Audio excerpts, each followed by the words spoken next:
Do-hyun Kim stared at his computer screen for the fifth time that morning. The acceptance letter from the Galactic University of Sciences still seemed unreal. He was going to be the first human to attend an alien university. His hand shook as he packed his bags in his small Seoul apartment. "You're making history," his mother had said when he told her the news. She wasn't wrong. Humans had only joined the Galactic Council 3 years ago, and most aliens still saw Earth as a scary death world, a planet so dangerous that its inhabitants had to be terrifying creatures. The morning of his departure came quickly. The transport ship waited at the new Seoul spaceport, its silver hull gleaming in the early sunlight. Do-hyun adjusted his backpack, containing everything he would need for the next year. The university had sent very specific instructions about what he could bring. No weights, no exercise equipment, and especially no Earth sports gear. "Ready for check-in, Mr. Kim?" asked the alien officer at the gate. She belonged to a species called the Proxima, with blue-tinted skin and large, gentle eyes. Do-hyun noticed how she kept a careful distance from him. "Yes, I'm ready," he said softly, trying to appear as harmless as possible. He had practiced this. Slow movements, quiet voice, calm demeanor. The ship journey took 3 days. Do-hyun spent most of it looking out the window, watching Earth disappear behind him, and seeing new stars appear. He read through his orientation materials again and again. The Galactic University of Sciences was the most prestigious learning center in the known galaxy. It floated on a massive space station, with over 50,000 students from 200 different species. When the ship finally docked at the university station, Do-hyun's mouth fell open. The station was enormous, a giant ring spinning slowly in space, with countless lights twinkling from its surface. Transparent domes showed gardens and buildings inside, and ships of all sizes moved around it like busy bees. "Mr. Kim," a voice called as he stepped off the ship. A tall, insect-like alien in formal robes waited for him. "I am Professor Roll, head of the Xenobiology department. Welcome to GUS." Do-hyun bowed slightly, remembering his cultural training. "Thank you for accepting me, Professor." "Yes." "Well," Professor Roll's antennae twitched nervously. "Your application was impressive, though some of my colleagues had concerns about accepting a Deathworlder." They walked through the arrival hall, and Do-hyun noticed how other aliens moved out of their way. Some student groups stopped talking as he passed, their eyes wide with a mixture of fear and curiosity.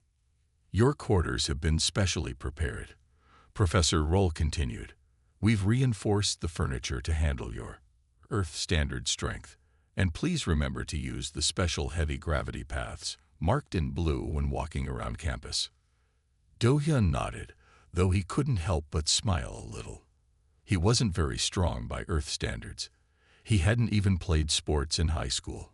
But here, in the station's 0.3 Earth gravity, even a regular human would seem incredibly powerful.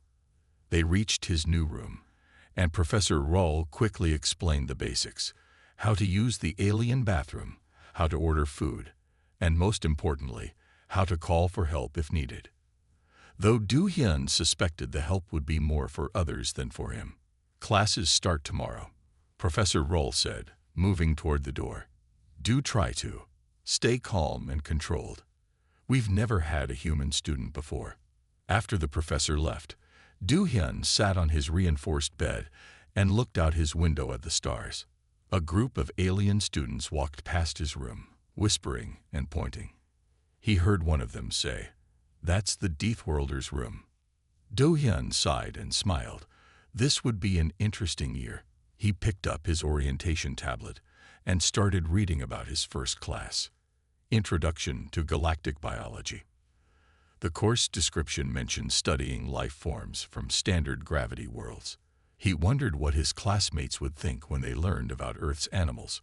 Tomorrow would be his first day as the only human in an alien university. He was nervous, excited, and a little amused. After all, he wasn't the scary creature they thought he was. He was just Do-hyun Kim, a curious student who wanted to learn about the galaxy. If only they knew that back on Earth, he had been afraid of spiders. Du Hyun's first morning at the Galactic University started with a small accident. He got out of bed normally, forgetting about the station's low gravity, and his head almost hit the ceiling. Right, 0.3 Earth gravity. He would need to be more careful. The cafeteria was his first real challenge. As he walked in, the large room went quiet. Hundreds of alien students turned to stare at him. Du Hyun took a deep breath and walked to the food line, trying to move slowly and carefully. "Excuse me," he said to the cafeteria worker, a floating gas-filled being. "I'd like breakfast, please." "Of course," the worker replied nervously. "The tray might be too heavy for you. Let me get someone to help." Before they could finish, Du Hyun picked up the metal tray easily. It felt as light as paper to him. A collective gasp went through the cafeteria. Someone dropped their cup, and it floated slowly to the ground in the low gravity. "It's fine," Du Hyun said quickly. "Earth gravity is much stronger. This is very light for me." That only made things worse. The nearest table of students moved away as he approached with his tray. Du Hyun sighed and found an empty table. As he ate his breakfast, which looked like blue eggs and purple toast, he heard the whispers around him. "Did you see how he lifted that heavy tray with one hand? I heard humans can break bones just by giving a handshake. Someone said they eat meat, real meat." The morning only got more interesting in his first class. The classroom had special seats marked with blue strips, the heavy gravity seats made for stronger species. Du Hyun sat in one, and Professor Roll began the lesson on basic alien biology. "Today," Professor Roll said, "we will learn about different planet types and how they affect life forms. Let's start with standard gravity worlds, which are the most common." Du Hyun raised his hand when the professor mentioned atmospheric pressure. The whole class flinched at his sudden movement. "Yes, Mr. Kim." Professor Roll's antennae twitched nervously. "On Earth, atmospheric pressure changes a lot depending on height," Du Hyun explained. "Humans can live in high mountains where the air is very thin, or in valleys where the air is thick." The class went completely silent. A student with crystal-like skin actually started to crack slightly, a sign of stress in their species. "You survive in changing atmospheric pressure?" Another student asked in horror. "How do you not explode?" "We adapt," Du Hyun said simply. "Humans can adapt to many different conditions." The rest of the class was filled with similar moments. Every fact about Earth and humans seemed to terrify his classmates more. When he mentioned that humans could heal from broken bones, 3 students had to leave the room to calm down. During the lab portion of the class, things got even more interesting. They had to lift and sort different mineral samples. The samples marked as extremely heavy felt like plastic toys to Du Hyun. When he easily moved a large crystal that was supposed to need 2 students to lift, his lab partner, a floating gas cloud named Mist, temporarily changed color from fear. "Sorry," Du Hyun said for what felt like the 100th time that day. "I'll try to be more careful." By lunchtime, stories about the humans' incredible powers had spread across the university. The cafeteria was even quieter than at breakfast. Du Hyun noticed he had a whole section to himself, with no one sitting within 5 tables of him. As he ate his lunch, something that looked like green spaghetti, he couldn't help but laugh a little. If these aliens thought lifting trays and rocks was impressive, wait until they learned about human endurance running, or how humans could survive in freezing water, or how they could eat almost anything. He had a feeling this was going to be a very long semester. But maybe, just maybe, he could help them understand that humans weren't as scary as they thought. Even if he did accidentally terrify them by doing normal, everyday things. 2 weeks had passed since Du Hyun started at the Galactic University. Things were slowly getting better. Some students no longer ran away when he entered a room, though they still watched him carefully. Today was his first advanced lab session in xenobiology, and he actually had a lab partner who agreed to work with him, a small 4-armed alien named Tech. Today's experiment involves studying reaction speeds of different species, Professor Rule announced to the class. We'll be using some common chemicals that might be dangerous to some species. Please wear your safety gear. Do-hyun put on his safety goggles and gloves, though he noticed his were much thinner than the thick protective suits his classmates wore. The lab tables were set up with various colored liquids in glass containers. Be extremely careful, Professor Roll warned. These chemicals can cause serious harm to most species. As they worked, Do-hyun noticed Tech's hands were shaking slightly. Don't worry, he said softly. I'll be careful. It's not that, Tech whispered back. It's just, the smell gives me a headache. How can you stand it? Do-hyun sniffed the air. He could barely smell anything. Oh, human noses aren't very sensitive compared to most species. They were measuring the last chemical when it happened. In the low gravity, a student across the room accidentally bumped their table too hard. Their container of bright purple liquid started to tip over. The student froze in terror. That particular chemical was highly toxic to their species. Do-hyun didn't think. He jumped across 2 lab tables, moved faster than anyone in the room thought possible, and caught the container before it could spill. A few drops splashed on his hand. The room erupted in panic. Professor Roll rushed forward, antennae spinning wildly. Mr. Kim, don't move. Medical team is on the way. That chemical causes immediate tissue damage in most species. Do-hyun looked at his hand where the drops had landed. It just feels a bit warm, he said, like weak hot sauce. The medical team arrived in full hazard suits.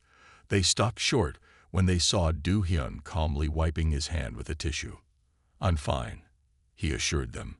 Earth has lots of similar chemicals.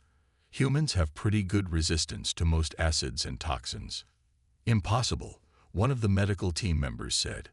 That chemical melts through protective gear. Professor Roll was rapidly taking notes on his tablet. Fascinating. The Deathworld environment must have given humans incredible chemical resistance. Mr. Kim, would you mind coming to the medical bay for some tests? What about the class? Do-hyun asked. Class dismissed, Professor Rule announced. Everyone, please exit carefully. And thank you, Mr. Kim. Your quick action prevented what could have been a serious accident. As students filed out, Do-hyun noticed something different. They weren't running away in fear. Some were looking at him with what seemed like respect. In the medical bay, doctors ran various tests while Professor Rule asked endless questions about Earth's environment. Do-hyun tried to explain about Earth's diverse ecosystems and how humans had adapted to handle everything from spicy foods to natural toxins. Your species evolved to survive all that? A doctor asked in amazement.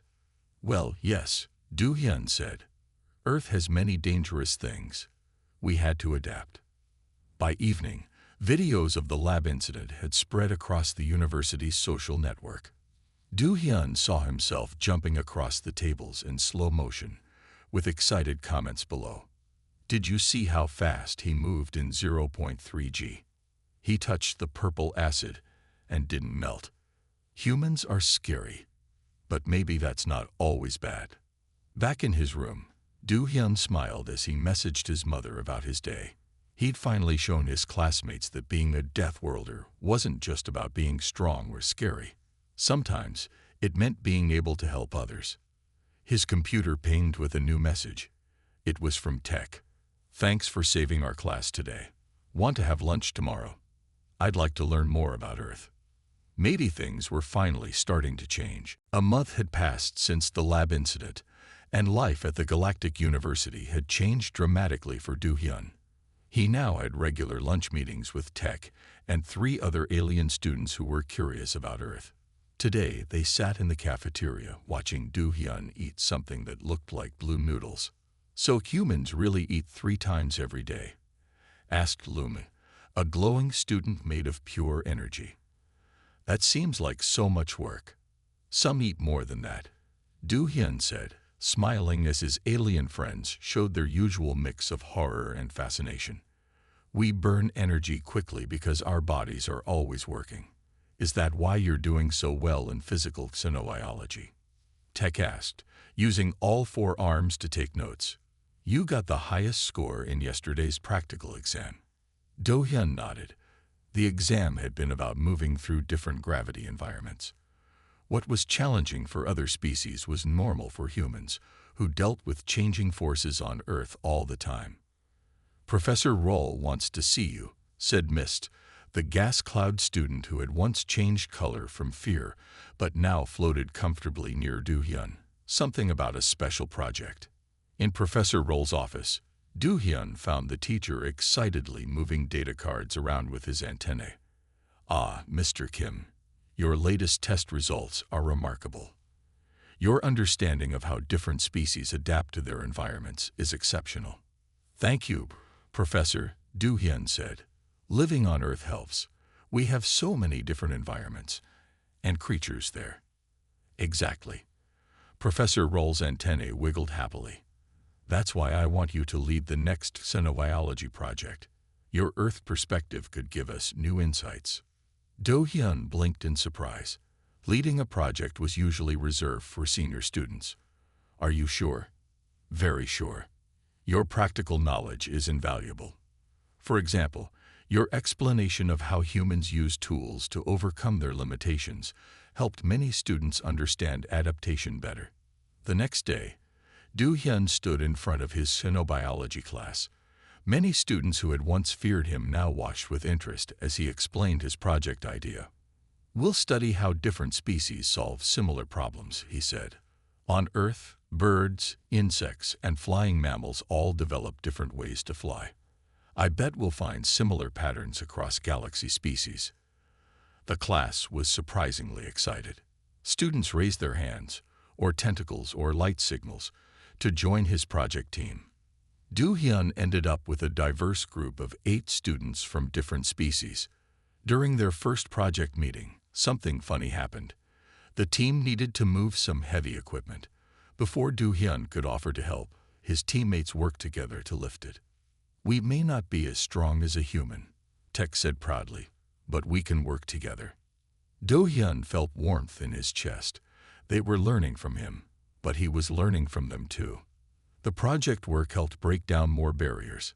Students from other classes started asking Do-hyun for help with their studies. His Earth knowledge proved surprisingly useful in many subjects. Humans are good problem solvers, he explained to a group of students one day. We had to survive on Earth.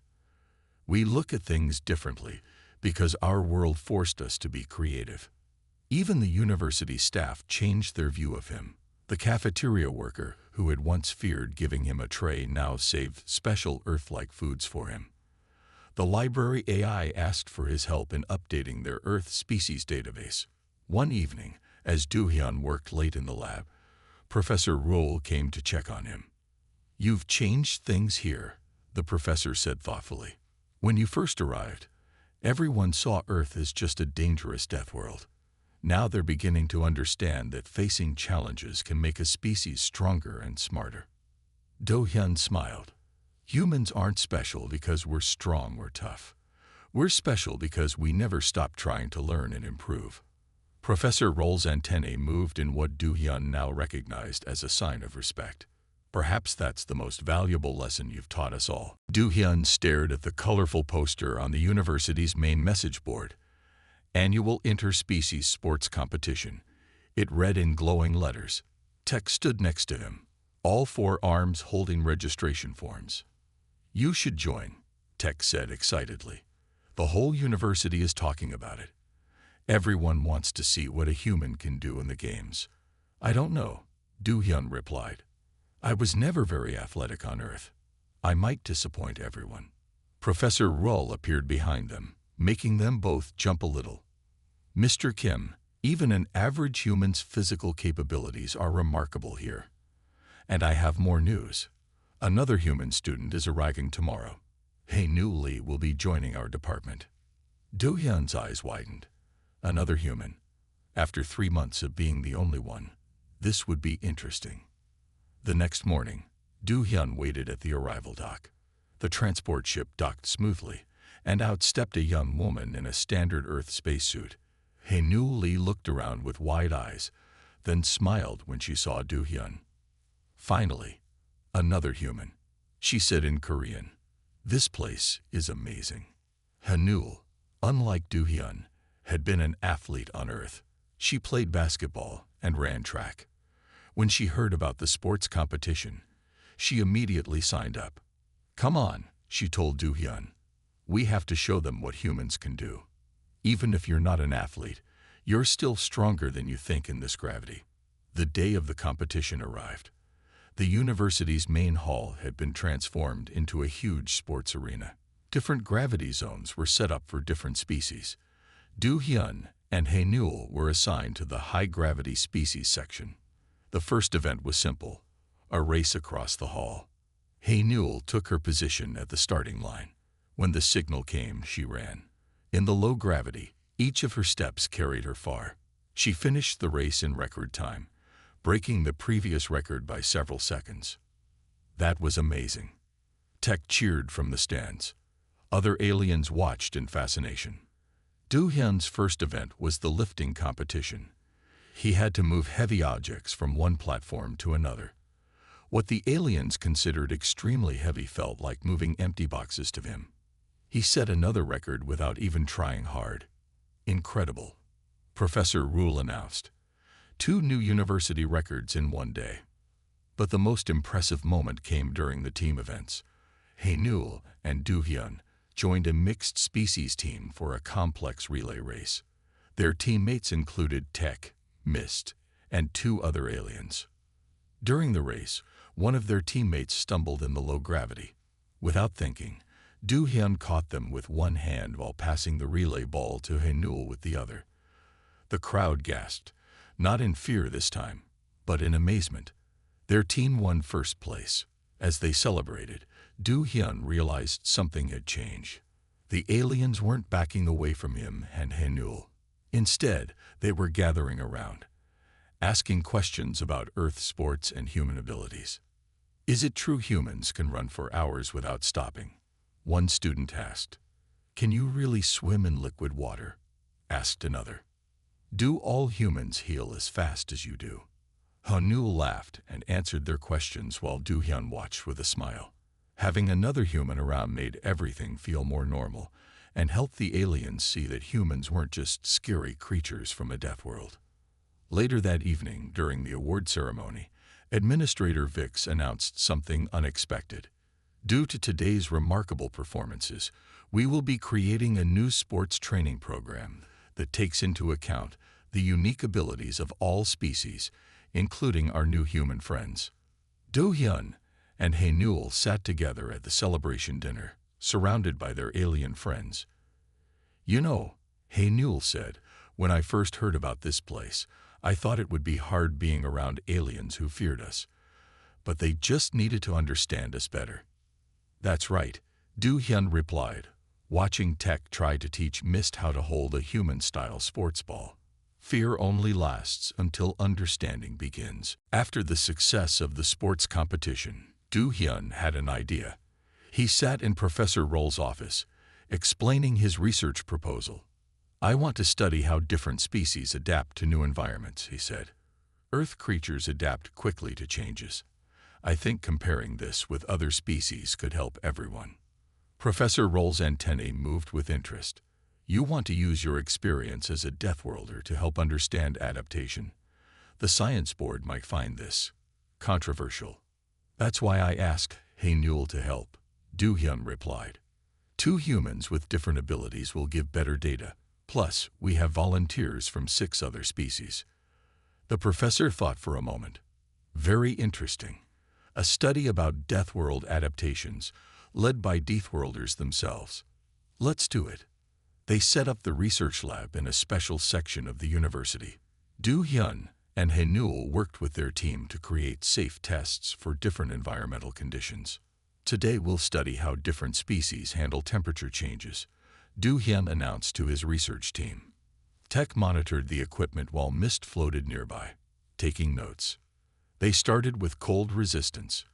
Hae-Nul put her hand in cold water, then watched as their alien friends tried the same test with their protective gear. Humans can handle much colder temperatures than most species, she explained. On Earth, some people swim in icy water for fun. The aliens looked shocked. For fun? Tech asked, all four hands writing quickly. Not for survival. Humans are weird, Mist commented, but their color showed amusement rather than fear. The heat resistance tests were even more surprising. Du-Hyun explained about Earth's different climate zones, from freezing poles to hot deserts. Humans can live in all these places, a crystal-bodied student asked, without special equipment. We use tools and clothes to help, Du-Hyun said, but our bodies can adapt to many conditions. We sweat to cool down, shiver to warm up. Their research attracted attention across the university. Other professors came to watch their experiments. Even Administrator Vix visited the lab. Your research is making waves, the administrator said. Some say it's dangerous to study Deathworld adaptations. Others think it's essential for understanding human integration into galactic society. Newell demonstrated human endurance by running on a treadmill while wearing monitoring equipment. She ran for an hour straight, barely getting tired. Incredible, Professor Roll said, reviewing the data.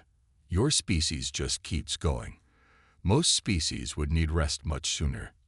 The most interesting discovery came when they studied healing abilities. Du-Hyun had gotten a small cut during an experiment. The alien medical team watched in fascination as it healed over a few days. Your cells repair damage so quickly, the medical officer said. And you say this is normal for humans? Pretty normal, Newell confirmed. We heal from cuts, broken bones, even regrow some tissues. Our bodies are always fixing themselves. Their research paper caused excitement in the scientific community. Du-Hyun and Newell were invited to present their findings at the university's main hall. The presentation room was packed. Students and teachers from all departments came to learn about human adaptability. Du-Hyun felt nervous but proud as he showed their results. Understanding each other's strengths helps us work better together, he concluded. Humans might be Deathworlders, but that just means we had to learn to survive in tough conditions. It made us adaptable, not dangerous. The audience clapped, a gesture they had learned from watching humans. Professor Rule looked pleased. Your research has changed how we view Deathworld species, he told Du-Hyun after the presentation. Instead of seeing them as threats, we can learn from their adaptations. That evening, Du-Hyun and Newell celebrated with their research team. They watched through the station's windows as distant stars twinkled. You know what's funny? Newell said. We came here to learn about alien biology, but we ended up teaching them about humans instead. That's how science works, Du-Hyun replied. Everyone learns from everyone else. The warning sirens woke Du-Hyun in the middle of the night. Red lights flashed through his room as the station's AI made an announcement. Warning. Solar storm approaching. Main power systems failing. All students please remain in your rooms. Du-Hyun sat up quickly. He knew solar storms could be dangerous to space stations. His phone buzzed. A message from Newell. Meeting Professor Rull at the main engineering bay. Come quickly. When Du-Hyun arrived, he found Professor Rull, Newell, and several engineering staff looking worried. The main power controls were flashing with warning lights.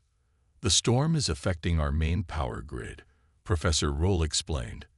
The backup systems should have started, but they're not working. We need to fix this before we lose life support. How long do we have? Newell asked. 4 hours before critical systems fail, an engineer replied. But the repair tunnels are too hot for most species right now. The cooling systems are down. Du-Hyun and Newell looked at each other. Humans can handle high temperatures, Du-Hyun said. We could help. The engineers looked surprised, then relieved. They quickly explained what needed to be fixed. The backup power systems were behind a series of hot maintenance tunnels. Someone needed to crawl through and reset the main switches. The tunnels will be around 40 degrees Celsius, the chief engineer said. Most species would get sick or pass out in that heat. That's like a hot summer day on Earth, Haynul said. We can handle it. They changed into protective suits, though they didn't need the full cooling systems that other species required. Du-hyun led the way into the tunnels, with Haynul following close behind. The heat hit them as soon as they entered. It was hot, but not unbearable. They crawled through narrow passages, following the engineers' directions through their communication devices. "How are you still conscious in that heat?" one engineer asked through the radio. "Humans are good at dealing with heat," Du-hyun explained as he worked. "We can sweat to cool down." Many Earth animals would find this temperature normal. They reached the backup power systems after 20 minutes of crawling. The control panel was flashing red. Following the engineer's instructions, they began resetting the systems. "Warning," the station AI announced.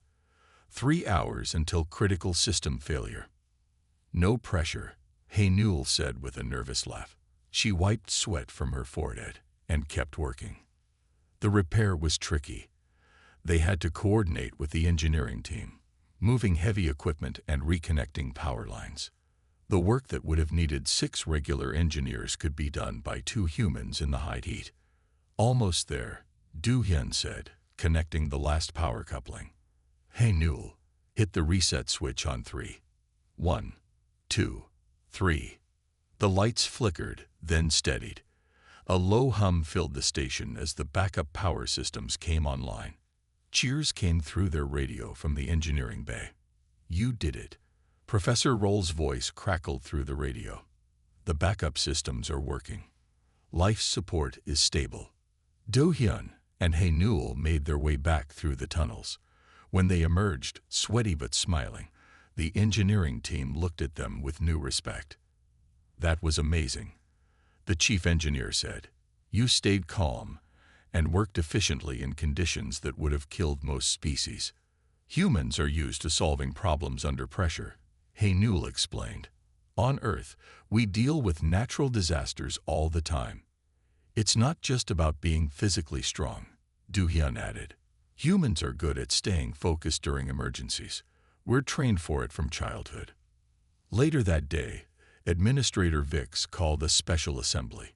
The whole university gathered to hear about the emergency. "Last night, 2 of our human students saved this station," she announced. "They showed us that being from a death world means more than just physical strength. It means being able to help others when conditions are at their worst." Do-hyun and Haynul sat with their friends, embarrassed by the attention but proud. They had shown everyone that humans weren't just scary Deathworlders. They were valuable allies in a crisis. The end of the academic year arrived faster than Du-hyun expected. He stood in front of his mirror, adjusting his graduation robe, thinking about how much had changed in 1 year. "Ready?" Haynul asked, poking her head into his room. She would be staying for another year to continue their research project. The graduation ceremony was held in the university's largest hall. Through the transparent dome above, stars twinkled as Administrator Vix took the stage. "This year has been historic," she began. "We accepted our first human students, and they changed our university forever. Today, I'm proud to announce our new Deathworlder integration program, inspired by the success of Do-hyun Kim and Haynul Lee." The crowd applauded. Do-hyun saw many familiar faces, Tech with all 4 arms clapping enthusiastically, Mist glowing brightly with excitement, and other alien friends he'd made throughout the year. "But that's not all," Administrator Vix continued.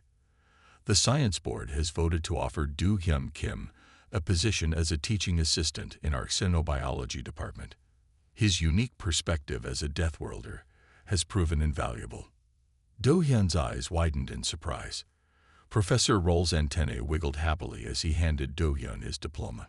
"You've earned this," the professor said. "You came here as an oddity, a scary Deathworlder. You're leaving as one of our most respected graduates."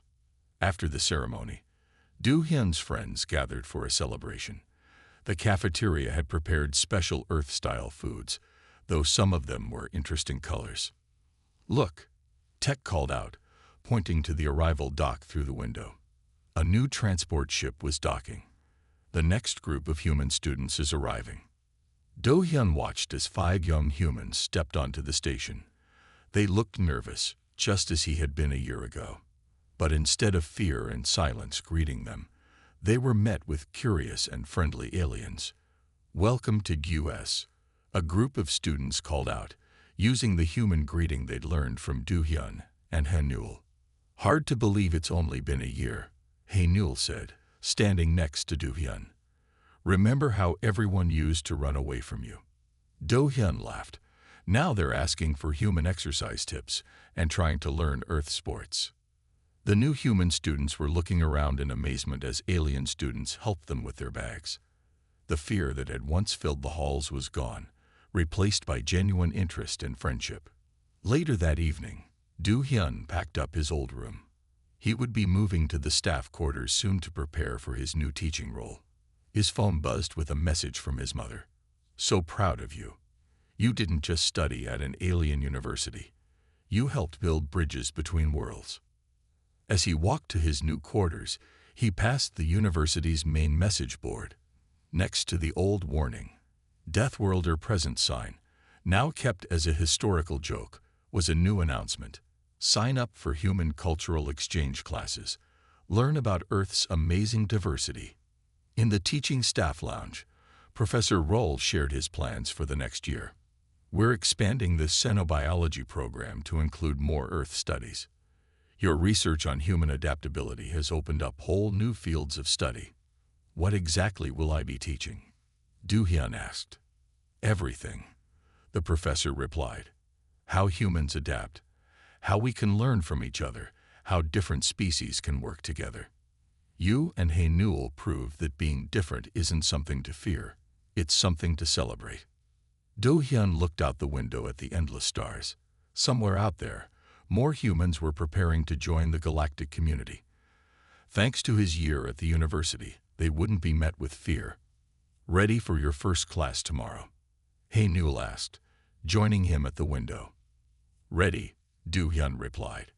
After all, teaching aliens about humans can't be scarier than being the first human here.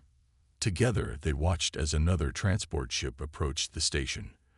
The future they had helped build was just beginning, and it looked brighter than all the stars in the sky.